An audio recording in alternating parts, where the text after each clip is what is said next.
Today's date is 12/15/22. The interviewee is Herta Walcoff. I am Elisa Schussheim, the interviewer, and we are in Lake Worth, Florida, in the United States. I'm Elisa Schussheim. I'm here with Herta Walcoff. Today's date is December 15th, 22, and I'm here to take her interview. Please state your name. Herta Walcoff. And was that your name given at birth? No, my birth name was Herta Roth. Can you please spell Herta Walcoff? Herta is H-E-R-T-A, and the last name is Roth, R-O-T-H. And was Herta the way they spelled it where you grew up, or? No, in Vienna, or in German, as the name is pronounced Herta with a hard T, which has an H after it. But I dropped the H because in English it would have been Hertha, and that I did not want. And where were you born? I was born in Vienna, Austria. And what is your birth date? April 23rd, 1929. And what is your religion? I'm Jewish. Were you born Jewish? I was born Jewish. My family is Jewish. Can you please tell me your mother's name? My mother's name was Mariam, and my father's name was Isidore. And where was your mother born? I think she was born in Sasov, Poland. Do you recall her birth date? Yes, my mother was born May 19th, 1900. And do you recall your father's birth date and where he was born? My father, I'm not sure, but I think he also came from Sasov, and his birthday was August 15th, 1890. He was 10 years older than my mother. Do you have siblings? I have two sisters. I also had a brother. My two sisters and I, well, my older sister's name is Regina, and the younger one is Susie. And what was your brother's name? My brother's name was Erwin. And your sister, can you give me her date of birth? Do you know it? Yes. My oldest sister was born October 1, 1926. And the younger one was born October 2nd, 1930. They're exactly 4 years and 1 day apart. And how old was, and what was your brother's birthday? Do you recall My that? brother's name was Erwin. I think, and I don't remember if my best recollection is that he was born December 3rd, I'm sorry, December 3rd, 1936. Can you tell me the name of the city and country you were born in? I was born in Vienna, Austria, in the 2nd District. And how do you describe the 2nd District? Well, we had a beautiful apartment, and with and I had a balcony off my bedroom, and it was a very spacious and very bright apartment, and overlooking. Opposite was like a trough, and they had horses. So it was not very busy, not a very busy street. We played outside on the street all the time. What do you remember about you said you were brought up in an apartment. What do you remember about the apartment? That it had a stone staircase, and it had an elevator that was kind of in the center, but we never used the elevator because we were on the 2nd floor, and we just would bounce down the steps all the time. Can you remember what your bedroom looked like when you were growing up? It was very pretty, and I shared it with my older sister. It had like white and pink furniture. I think it was like an enamel type of furniture, and we each had a bed, and that's where the little balcony was. It was fine. It was nice. And your younger sister? My younger sister, I don't know where she slept, to be honest with you. We had a big baby grand Steinway piano in the living room, and off the living room was another bedroom where my parents lived. And I don't know where my younger sister slept. And your brother? I think he was in the room with my mother and father for quite a while. And we did have a full bathroom that my father put in because most people were using toilets in their hall. They had like communal toilets. But we had a bathtub and running water and a toilet in the house. What do you recall about celebrating holidays?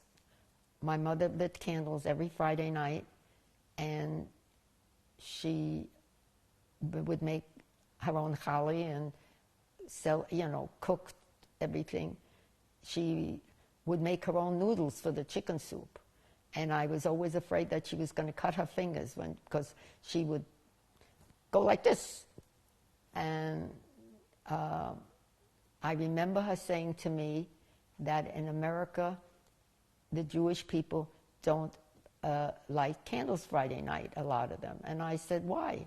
She says, I really don't know, but a lot of people don't celebrate Friday nights. And do you remember any particular holiday that you really enjoyed celebrating? Oh, yes, I remember Passover because we would always get new clothes. And they were always made to order, which I didn't like. I would have liked to have gone into a store to buy, but we always had them made. And we did go to synagogue. And I started to learn Hebrew. That I do remember, but not much else. Do you recall the name of the synagogue that you went to? No, I do not. And the Hebrew school, was it in the synagogue? I don't really recall that either. What else do you remember about observances? Well, my mother changed dishes when it came for Passover. In fact, I had her Passover dishes here because they were shipped in the one crate that my uncle paid duty for. And so I guess it was kept for us in storage. And I still have a few of her pieces but I was the first one married, so I got the pick of the lot. Do you recall how you celebrated birthdays, whether it was your mother, your father's, or yours? No, I don't think anybody made a big deal out of birthdays the way we do here, to be honest with you. And no, I do not. Do you recall any songs or books that you remember from your childhood in Vienna? I'm sorry, no. And do you remember bringing friends to your house? Yes, especially one friend who ended up, well, she's gone now, but we became very close friends even here in the United States, down here in Florida. But she had a whole different story. She ended up in France in an orphanage there, and then came with a sister to the United States. But we kept in touch. Can you tell me about your parents' professions? Did your mother have a profession? No, my mother just kept house and cooked and did all those things. But my father was a businessman, and he was an importer of linens and something else, I'm not sure. But my mother was a very smart lady. She, when Hitler came into Austria, and she knew we were going to try to get to the United States, she took a course in cooking. And I couldn't understand that because I thought she was such a wonderful cook. She said, I have to learn presentation because if I come to the United States, I have to be able to make a living. And since I know how to cook, she said, I could be a caterer or do some, cook for other people. And presentation is very important. And we ended up eating things that we hated because they looked so good. So your mother mentioned to you that she felt it was important. Can you describe that even more about hearing about Hitler? Well, I remember sitting, it was a Sunday, and we're sitting around a table, and Hitler marched into Austria, and we had a maid at the time, and she turned white as a sheet, and we all knew this was not a good thing, but 2 days later she was out with the soldiers, you know, and it wasn't long after that we had to leave the apartment because it was so-called desirable. Do you remember the date that happened? No, I do not. And tell me more about that you had to leave your apartment. Well, we just moved in with my uncle, who was not in a particularly nice neighborhood, and it was a very small apartment. I don't know how we all managed or where we slept. I really still don't remember. What did your parents tell you while you were moving? Well, by that time, my father had already been deported, so it was really just my mother and us 4 children.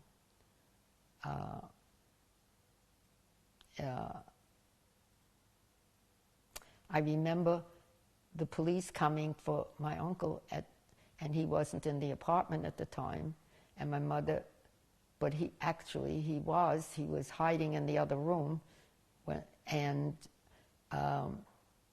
my mother said to my sister, "Get the gentleman a chair so he could sit down. Why don't you wait? He should be here within the next few minutes."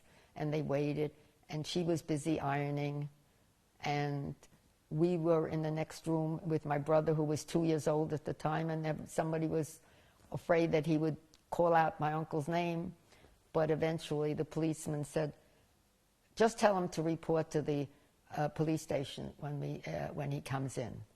And that night, he and his brother-in-law left for Israel. I wanted to go back to about your father. When you said he was deported, when did that happen? Well, according to the Austrian police, my father was running an illegal business. What he was doing is he was selling things on time. You know, he would go into the countryside and sell, say, linen tablecloth, and if you didn't have the money, you paid them partially, and then they would get money every month, that kind of a thing. And suddenly it became illegal, and since he wasn't, I don't guess he wasn't a citizen of Austria, I don't know. But I know they took him to the Czech border, and he crossed into Czechoslovakia and then tried to get into Poland. And even though he was Polish, the Poles wouldn't let him in, and he was arrested. All this happened before we came to the United States. And then after 6 weeks, they shipped him back, they sent him back to Czechoslovakia, but then he went into Poland. And he was in Poland in hiding when Poland and Russia were divided between Germany and Russia. And according to cousins that came to the United States, we were told that my father tried to get my mother out of the concentration camp, which she was already in, which of course we didn't know at the time. But the guards said it was too late, that she was already gone. So according to these cousins, he became very negligent, and he went out in the streets, and we just never know what happened. Yeah.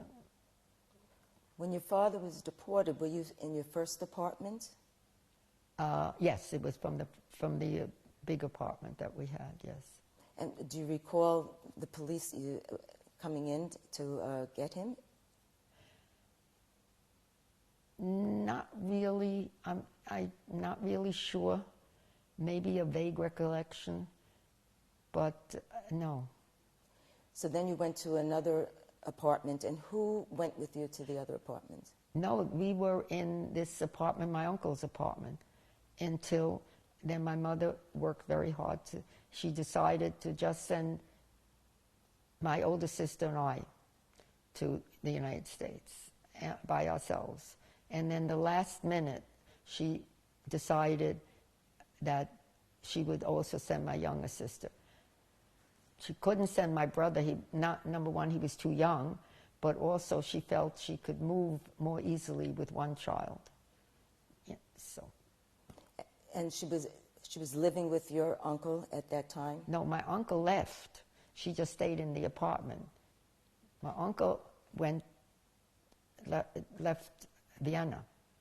He ended up I think in Holland, and I think he was in an internment camp there, but he survived the war. So tell me about how your mother sent, you said your two sisters, you and your sister. Right. Can you tell us more about that?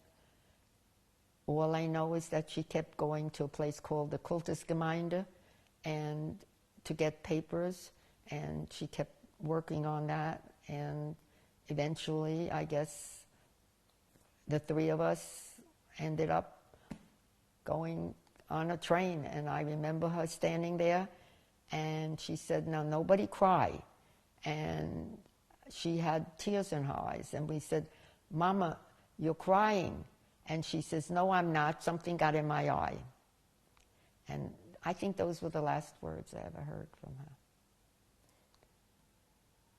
She was a wonderful woman. I remember once saying that somebody thought their mother was beautiful, and I said to my mother, "How could she think she was beautiful? She's ugly." So my mother said, "Beauty is in the eye of the beholder. If you love somebody, you think of them as beautiful." Before your mom put you on the train, can you tell me a little bit about your schooling in Vienna? You know, I don't remember too much, except the teacher was really very anti-Semitic and she was mean.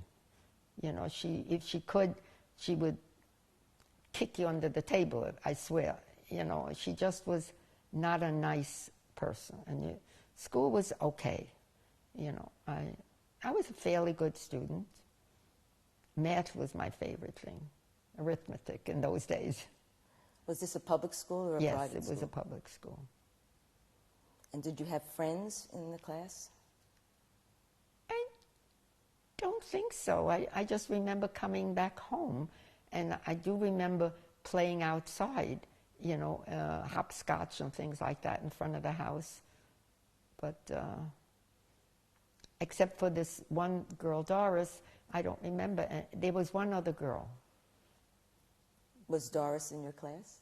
Doris, yeah, but she was really older. She was my sister's friend, but I just always liked her a lot. But there was another girl, I think her name was Hilda, but too long ago.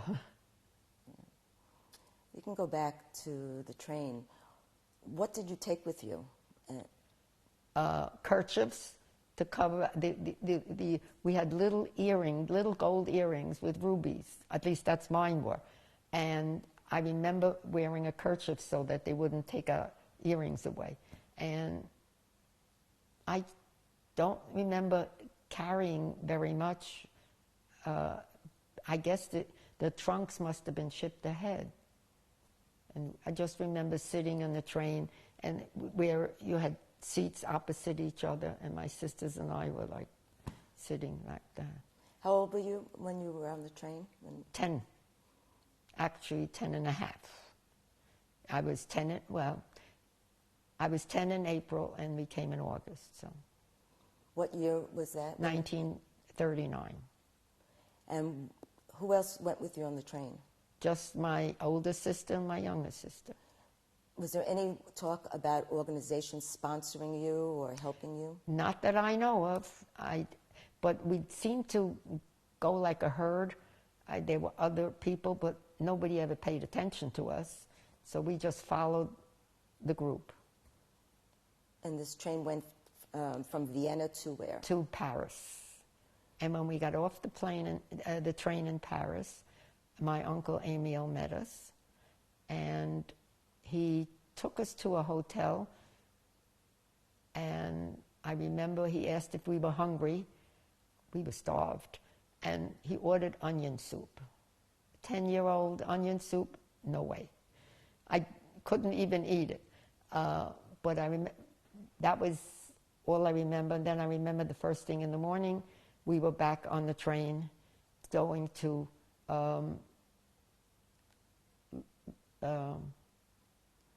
I forgot where we crossed the channel. I did tell you, but I don't remember. Le Havre, I'm sorry, we went to Le Havre.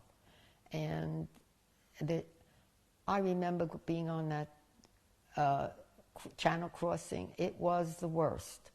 I said to myself, if the channel is like this, what is the ocean going to be like? Which, amazingly, the ocean was fine. The Atlantic Ocean was calm and beautiful. We only were seasick a little bit, but the channel was challenging. When your uncle, was that a paternal brother? Yes, it was my mother's brother. The mother's brother. He ended up in the Free French Army, and he survived the war also. So he escorted you to the train? That took us to Le Havre. And who went with you on the train? Just my two sisters and I. And then after Le Havre? After Le Havre, we went on a bus to, we got to Liverpool, and we went on a bus to a hotel in London. I have no idea what the name of the hotel was. And believe it or not, we took a walk after supper, and we got lost. We must have just turned around and didn't know. And it was very frightening because none of us remembered the name of the hotel, and we couldn't speak English. And this policeman came over to us, and we were just around the corner. But when he realized where we might have been, he took us there, and we immediately recognized the building, and then we felt we were safe. And from there, we took another train or bus to Liverpool, and then we boarded the Cunard White Star Line. Laconia was the name of the ship that we came on. It's amazing that I could remember that. I don't remember my name. And we were on that ship for about 10, 12 days. Do you remember the date that you boarded the ship? No, but I remember the date I got to the United States, which was August 23rd, 1939. And I didn't have a clean thing to wear by the time we landed in New York, because we wore everything. We had big crates of clothes on the ship. And my uncle, who was my mother's brother, and a bachelor, met us and took us in a taxi to an apartment, and he kept saying, "Look at the tall buildings." I couldn't care less about tall buildings, to be honest with you, but he wanted to show off New York. I just wanted to take you back a little bit to the ship. Did you befriend anybody on the ship? We were third or second class, I'm not sure which, but there was a first class section on the ship. And there was remember this is 1939, and there was some Americans coming. And I remember a young girl, and they was roped off, so you couldn't go to the first class. But I remember a young girl, and she was wearing lipstick. Oh, God, I was so jealous. And she was 16. But no, the chef was nice to us.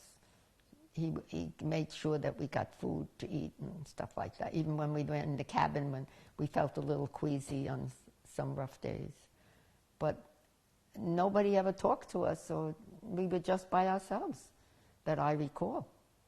Did you have any papers that you were carrying with you? Any documents? No. At least none that I know, but we do have passports, so we must have had something, because we must have had to show the passports. But I don't know what it was in.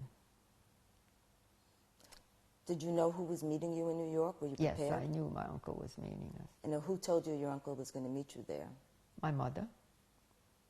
And that much I do recall. And where in New York did he take you? Well, he lived in Manhattan, so it was someplace in the 80s, I think. He lived like in a brownstone. In those days, I think those were not exclusive the way they are today. We couldn't stay with him, so he got an apartment, and when he realized how helpless we all were, he got a lady to, take care of us. And it was someplace in Brooklyn. And he must have rented furniture on time or bought it on time. I have no idea. But we were in that apartment probably a month. Did he go with you to that apartment in Brooklyn? My sisters and I were the only ones there with this woman. And I remember going downstairs to a shopkeeper. And I spoke to him in German, and he spoke Yiddish. So I said to my uncle, it's all arranged. I don't have to learn English. I said, he speaks Yiddish, I speak German, we understand each other, it's fine. I don't have to go to school, I don't have to learn English. Of course, a month later, I was in school. And what happened with your sisters in that apartment? Well, my younger sister and I, when my uncle ran out of money, he contacted my father's brother who lived in Brooklyn, and he told him he needed help. So my aunt, who was my aunt through marriage, who was a wonderful woman, she took my younger sister and I, and she only had room for two, and my older sister went to stay with friends of my mother's who had gotten to the United States earlier. And she did not have she had a hard time there because their children were nasty and mean. But my aunt was wonderful, and I went to school in Brooklyn for about 2-3 months, and I loved it. She also had a piano, so I was able to play the piano there. And then one day I came home from school, and she was very upset. She said she had gotten a telegram that my grandmother was coming to the United States. Now, this was my father's mother. And she didn't have room for my sister and I and my grandmother. So that's when the Jewish Federation got called in, and we ended up in a place called Pleasantville Cottage School. Do you remember what year that was and where your grandmother was coming from? My grandmother was coming from Vienna. She just was able to get out because her son was an American citizen. Her daughter, who did not go with her husband to Israel when she should have, because it was going to be very bad traveling. And there's another reason I loved my grandmother. She said, what do you want to come to America for? What do you want to go to Israel for? You can come with me to America. So she ended up, I'm sure she was killed in the concentration camps also, because she never got out. Because a sister and a brother can't give you an affidavit. Do you remember what year your grandmother came? Yes, it was probably 1939 or 40. It was only a few months after we were here, because we were here only a few months before we went into this place called Pleasantville Cottage School, run by the Federation. Can you tell us about your experience at Pleasantville? Well, it was in some ways nice. It was kind of in the countryside. It was a big square, and there was a school, and on one side of the square were little cottages, individual cottages for boys, and on the other side it was for girls. And each cottage had 20 children in it, and the older children were divided from the younger children. So my older sister was with the older ones, and my younger sister and I were with the younger children. Some of the cottage mothers were lovely people who were kind, and some of them were bitches. That's the only word I could use. I mean, there was a piano there, and it was the cottage mother's piano. And I decided I would like to take lessons. They offered piano lessons. So I asked if it was okay if I could practice on her piano. She said no. I could practice on, you know, what do you call it, a piece of cloth. You know, they have these cloths that have keys on them. I mean, she was just not a nice person. You mentioned piano a few times. Where did you learn how to play the piano? We had a teacher in Vienna. I wasn't really happy about it. I used to hide because I didn't like taking lessons, but they found me. I'd be under the piano, you know. I didn't hide very far. Did your sisters play piano? I think my older sister took the piano lessons also, but the younger one was too young at the time. When you came to the United States, did you experience any anti-Semitism? How were you received? No, I did not. And I, you know, the part in Brooklyn where I was for the short time was very Jewish, so I would not have anticipated. I mean, the only thing is, there was a girl in school in Brooklyn who was very mean to me, and I had mentioned it to my aunt, and my aunt said to me, "Tell her her face will freeze." So I said, "Your face can't freeze." So she said, "She's stupid, she won't know that." So she really started to harass me. And I said, "Be careful, your face will freeze." She says, "Oh my God." She just went like that. I said to myself, "Oh my God, how could somebody be so stupid?" But that was really, and I don't think it was anti-Semitic at the time. I think she just was a mean kid. Maybe she made fun of my accent. But that school offered English after school. So we started to learn English. And there was a Chinese girl there, and there was, I forgot what other country, but they were teaching English to all the children that were coming from other places. Was that in the school in Brooklyn? Yes, for that short time. And when you went to Pleasantville, did they teach English? Well, they only taught in English, and I guess we picked it up. But the hardest thing is idioms, because they don't make any sense a lot of times. And children are cruel.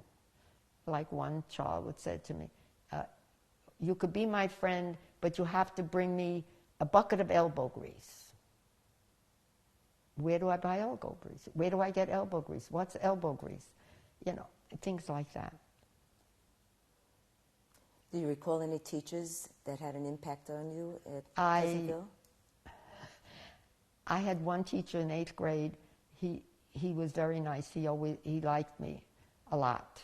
And anyway, I ended up, he and another friend of mine who I kept in touch with till she was 90 years old, and I were competitors for valedictorian. You can just pause. We can just pause. Okay. Can we stop for a second? And do you want to go grab that? I just want to see who that. Hold on, just a second. Oh, that's my daughter. Hi, we were speaking about any teachers at Pleasantville that made an impact on you. Well, there was this one man teacher in 8th grade. He kind of played my friend and I against each other, and we vied for valedictorian of 8th grade. And because of something she did, I ended up being valedictorian. But I have to tell you, she ended up being a psychologist, a doctor, and so she was smarter than I. But I was a valedictorian that year. And I think after that, I left Pleasantville. And that's when we went into the foster home system. How many years and through what grade were you at Pleasantville? Like 3 years, till I was 13. And you left Pleasantville when you were 13, and who did you leave with? Well, my older sister, I think, had already left, and she was in a foster home. And my younger sister and I left together. And where did your younger sister and you go? We went to a place in the Bronx. They gave us a choice, Bronx or Brooklyn. and I didn't know one from the other, so we chose the Bronx, and they were not very nice people. When you said they gave you a choice, who? The social workers. You know, they said, where would you want to live? You know, what? So I didn't know anything about schools, or, you know, I wouldn't know one good high school from another. So we just said the Bronx. Do you know what organization the social workers were affiliated with? No, I do not. Was your sister and you placed in the same foster home? My younger sister and I were together. My older sister, no. My older sister ended up being very fortunate.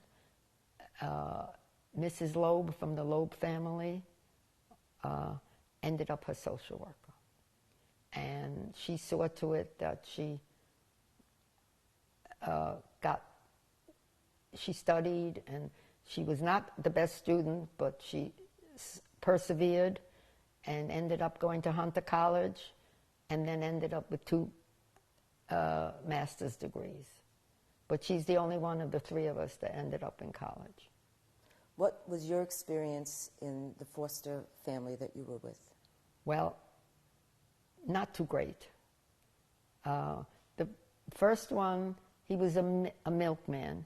My younger sister was tall and skinny, and she loved milk. My father used to say he should have had a cow, because we were all big milk drinkers.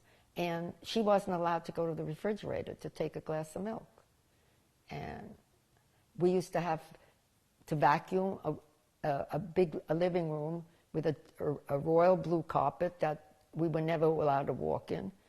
We had to wipe, dust Venetian blinds. Oh, I forgot to mention that the week before, her cleaning lady left, and she just never got around to getting another one.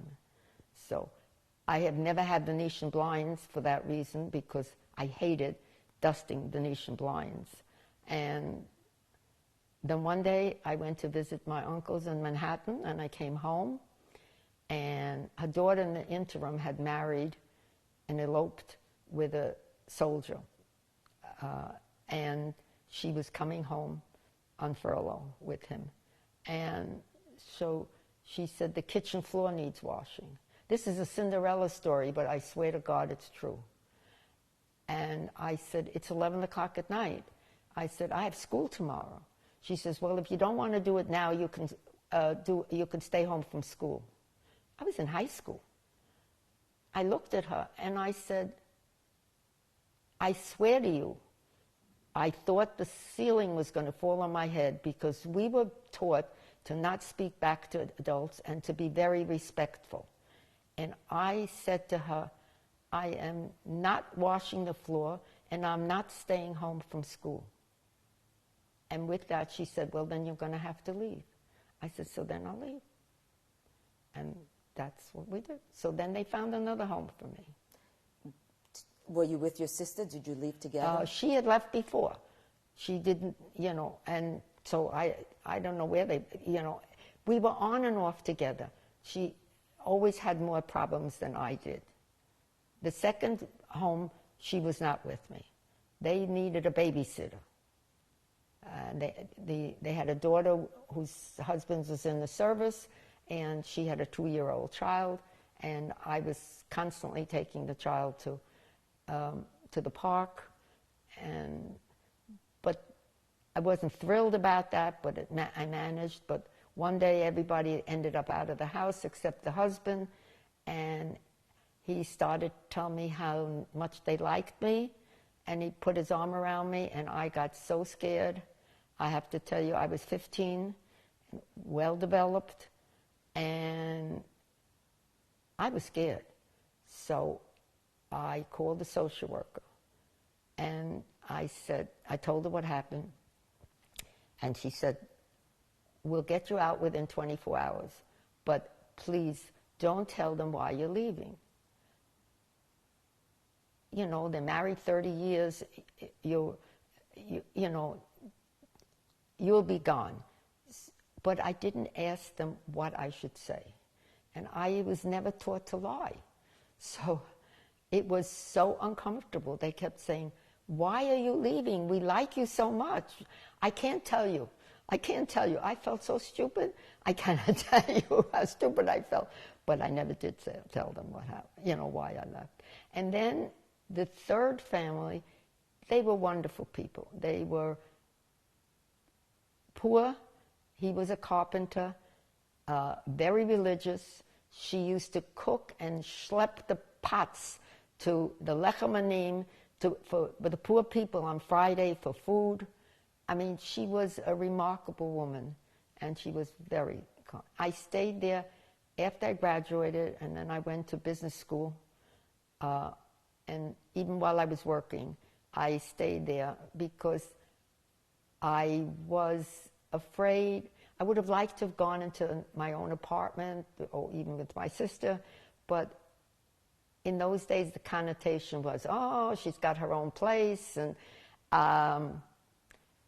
I didn't want to have to fight that. So I stayed there until I got married, and I married from her house. So. Where did you go to high school? In Christopher Columbus. And actually, when I started high school, I was at, I forgot the name of the other school. I'll think of it. And when I moved to Pelham Parkway, where I ended up having to leave from, I had transferred to Christopher Columbus. And then when I went back to where I ended up living the rest of the time until I got married, I was back in the James Monroe section of school, but I didn't want to screw up my high school education any more than I already did. So I just traveled. It was 3 changes to get to school, but whether that was the right thing or not, I didn't do that. And this family. James Monroe was the first school I went to. And this family that you ended up staying with, was your sister with you, or where was she? On and off. a lot of times on, but we had a 3-quarter bed, so we would sleep head to foot. And I wasn't always nice. Sometimes I would eat an apple when I was sitting in bed and reading, and she'd say, "You're crunching." I said, "Tough, if you don't like it, leave." Things like that. I wasn't the best sister, but I tried to be. My older sister never had anything to do with us anymore. We used to rent bikes and bike to visit her. I don't remember her ever coming to visit us. She was another breed.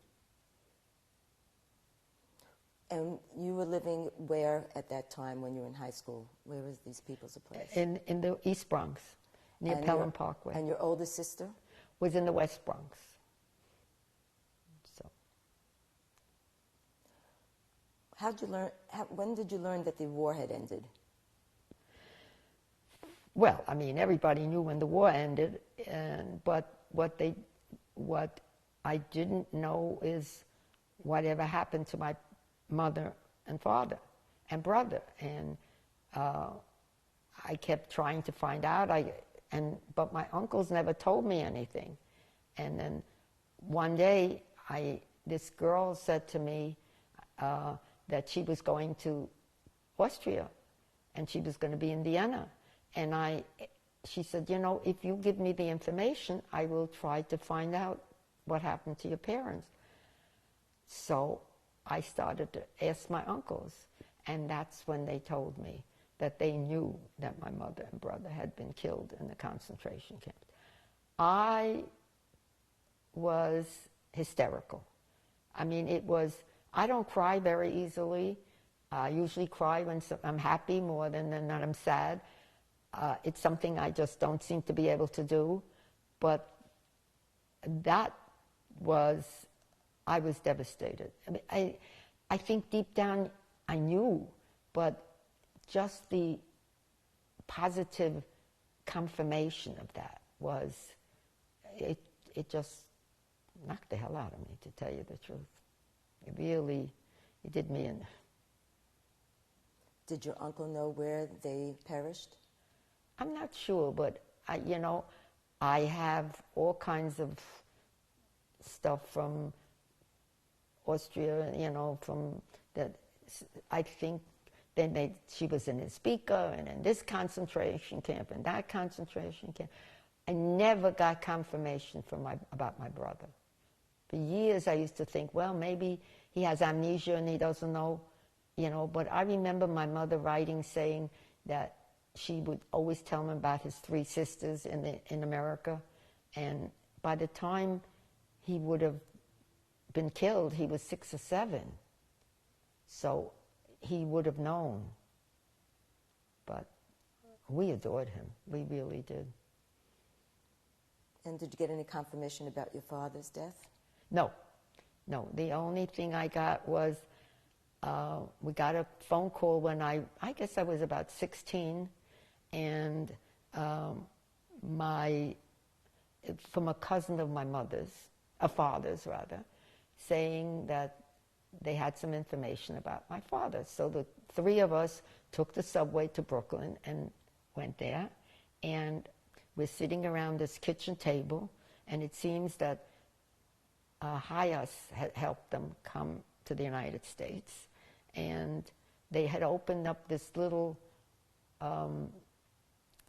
store that sold aprons and tablecloths, or I don't know, linen, some kind of stuff. And it didn't even register in my head, but that's how I knew that my father found out that they claimed that my father had gems and tried to bribe the guards to get my mother out of the concentration camp, and that the guard had said that it was too late. Now, they claimed that he came back, and after that, he was very careless because he was very despondent about her death. And I'm saying, but he has 3 children here in America. But that was what I was thinking. And I was a little angry and resentful about that. But then later on, she never said anything about the gems. And all the time that we're sitting there, this man is kicking the woman under the table. And when we left, we all talked about it in the subway, that he was kicking her under the table. When I said, you know, Hayas gives you an apartment, they help you find a job, they don't set you up in business. I mean, I'm not stupid. But, you know, it was not something I wasn't going to pursue. And accuse them of stealing my father's gems, if that's what they did. It just was only diamonds.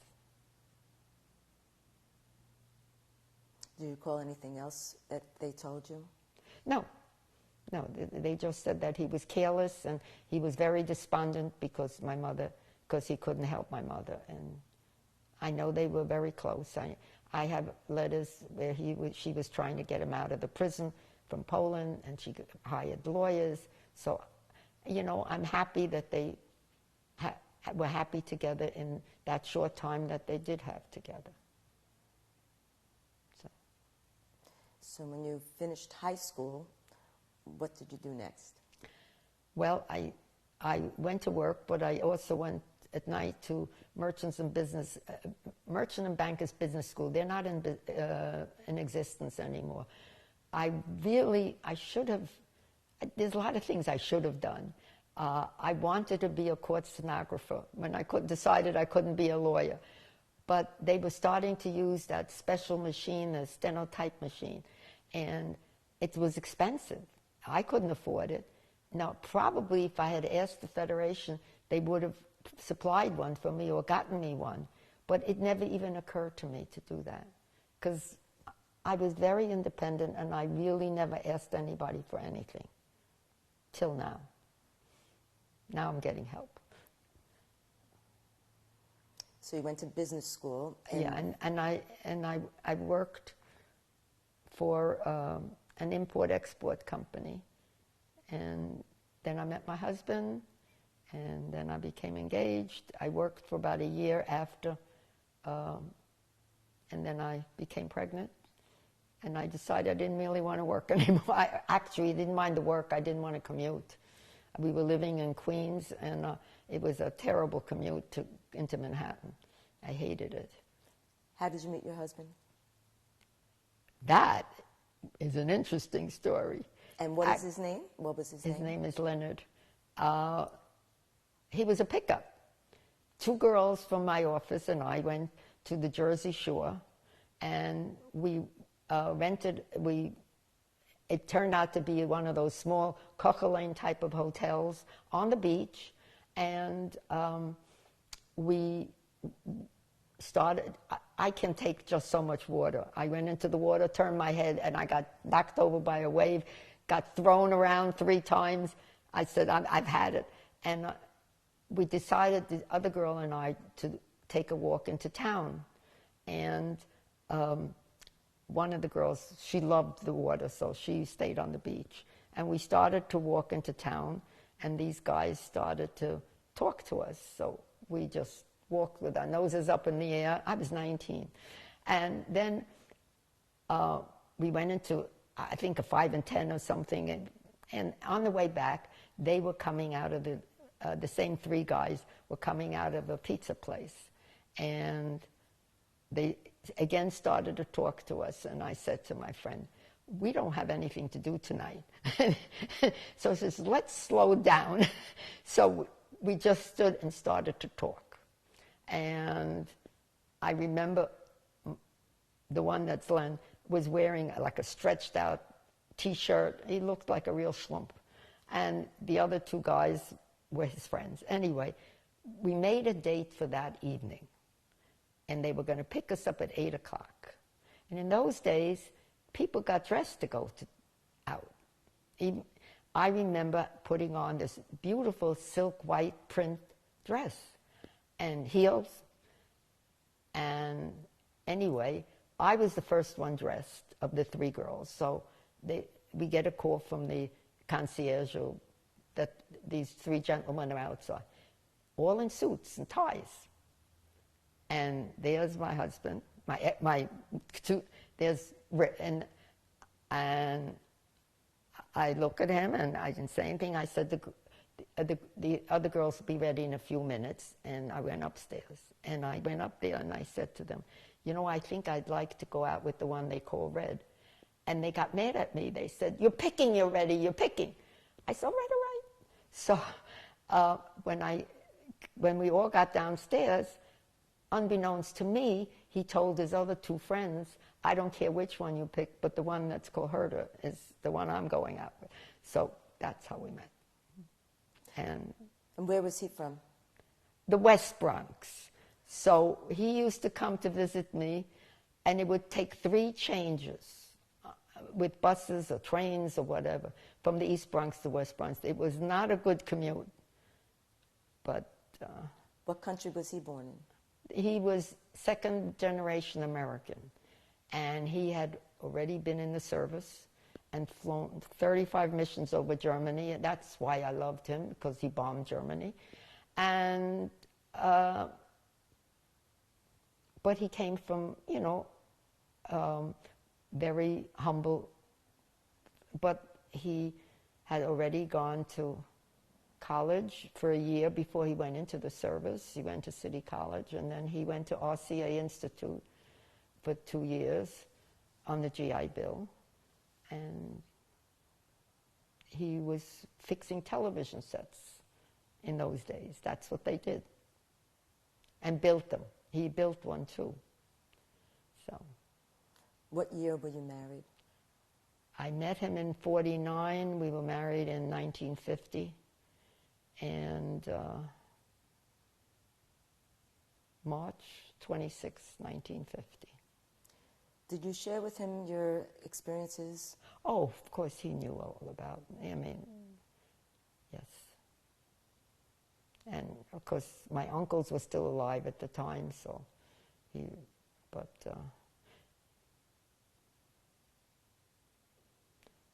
and here I am, 15 years, how many years later? 80 years later.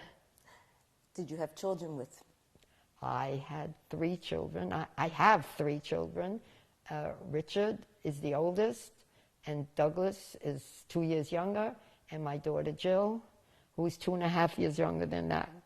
And they are all married, and all of them have, each of them have 2 children of their own.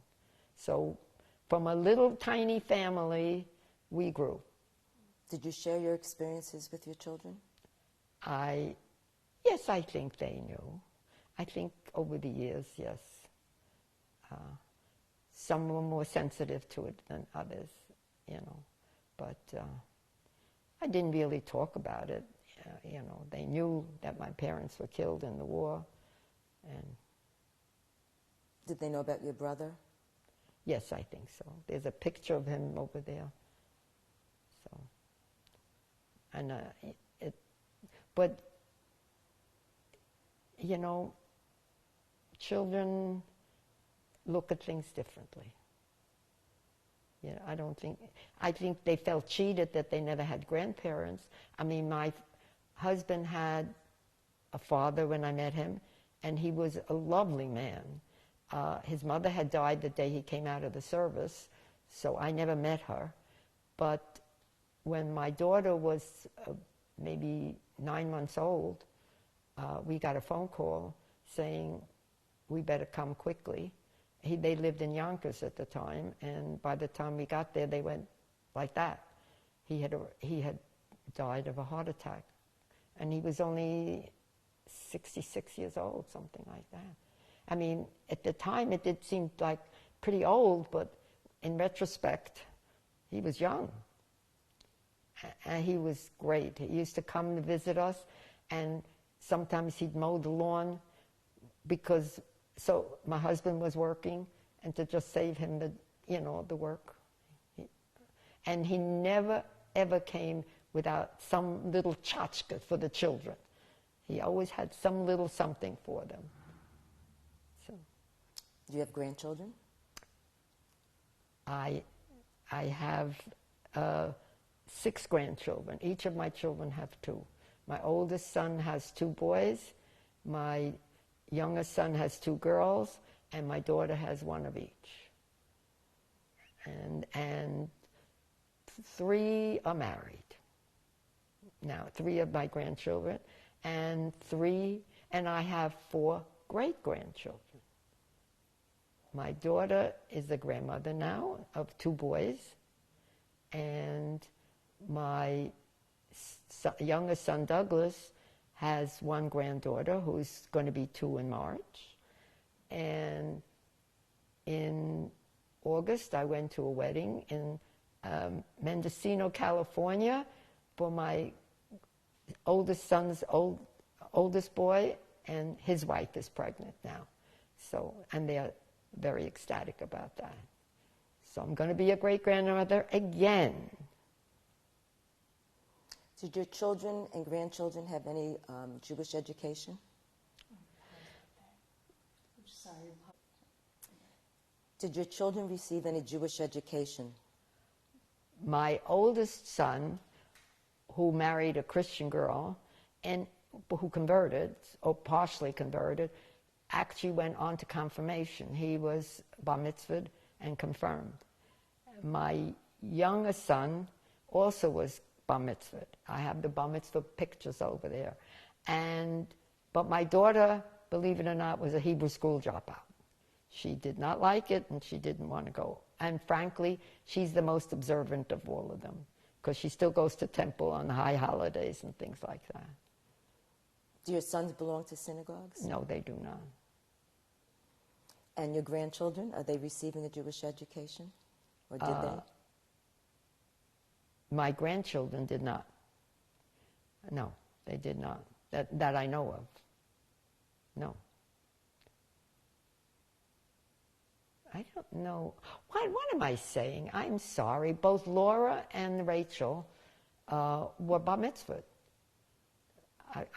They were living in Kentucky at the time, and they were both bar mitzvahed, and with big parties. I forgot about that. But they're the only ones. My daughter, for some reason, I'm sorry, my memory is bad. Stephanie was bar mitzvahed right here in,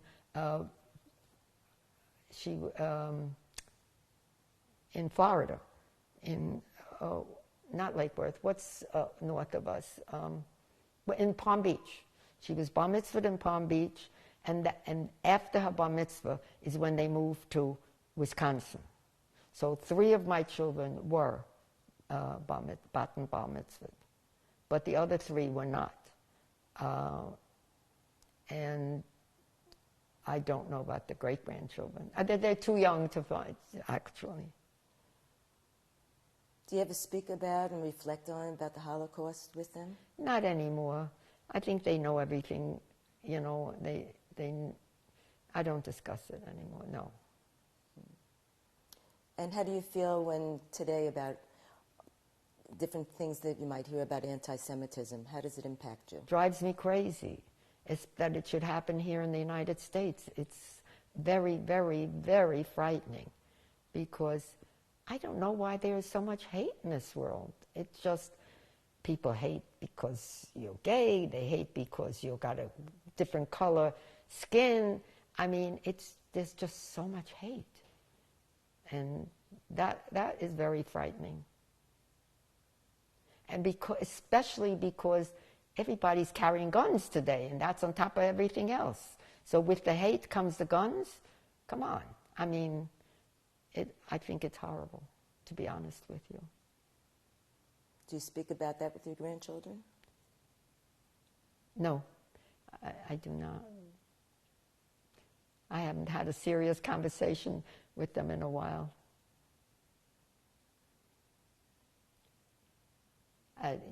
You have to understand, most of them don't even live in Florida anymore. Only one lives in Florida now. So when I get to see her, I get to see my great-granddaughter. So we're very busy with her, because she's only 2. Not even. She'll be 2 in March, so. Is there anything else you'd like to share with us that you would want us to know that comes to mind? Good question.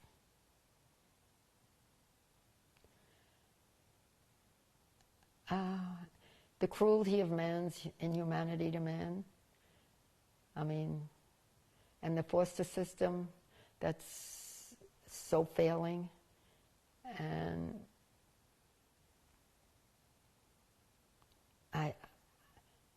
no. Well, I want to thank you, Herta. And I thank you. I hope it helps somebody, someplace, somewhere.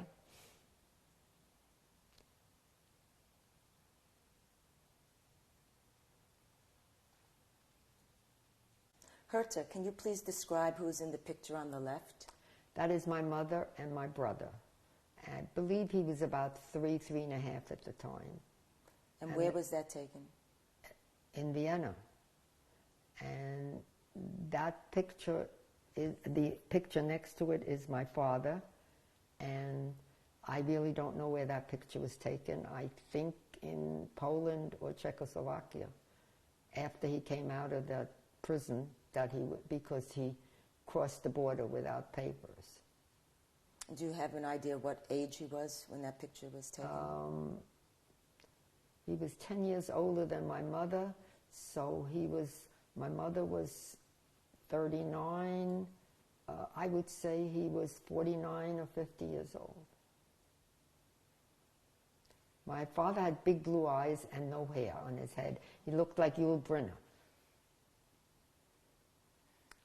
He was the original Yul Brynner, I should say. Herta, can you please tell us who's in this photo? This is my mother and my father at their wedding. I think they got married in Vienna, but I'm not really sure. I wasn't there. Do you know what year that was? No, I do not. I do not know. Herta, can you describe who's in this photo? My oldest sister, Regina, is in the middle, and next to her is my mother, and next to my mother is myself. And on the other side of Regina is my father and my younger sister, Susie. Do you know what year this was taken in? Well, it had to be before 1939, so it's got to be 37 or 38. Herta, can you tell us who's in this photo? Well, in the middle is my oldest sister, Regina, and on her right is Susie, and on her left is myself. And I have absolutely no idea where those clothes came from. Probably were made for us. Herta, where was this photo taken? This photo was taken in Vienna when I was still going to school before they stopped the Jewish children from going to class. So it must be either 38 or the very beginning of 39, probably 1938. Is anybody you recognize in this photo? And I'm right here.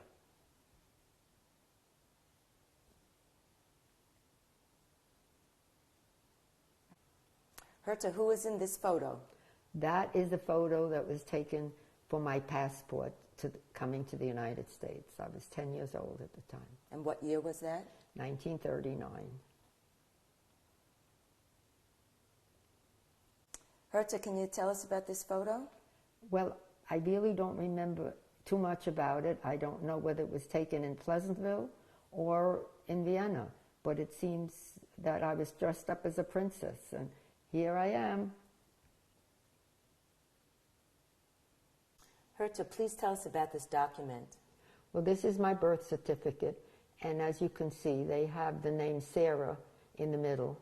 I never had a middle name, but every Jewish child, every Jewish female was called by their first name and the middle name of Sarah. The men, I forgot what name they gave them, but it was also everybody had to carry what it was considered a typically Jewish name.